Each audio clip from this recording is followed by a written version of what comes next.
You ask Tiger to solve. This deals with linear equations with one unknown. The final result is r equals 10. Let's solve it step by step.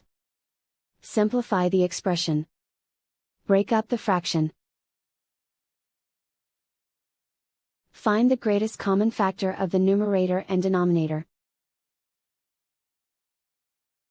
Factor out and cancel the greatest common factor. Swap sides.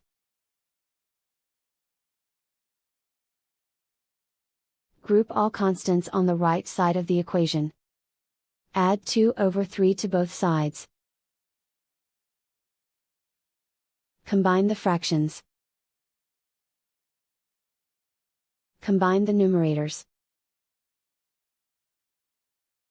Reduce the zero numerator. Simplify the arithmetic.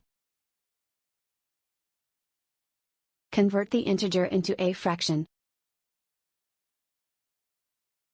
Combine the fractions.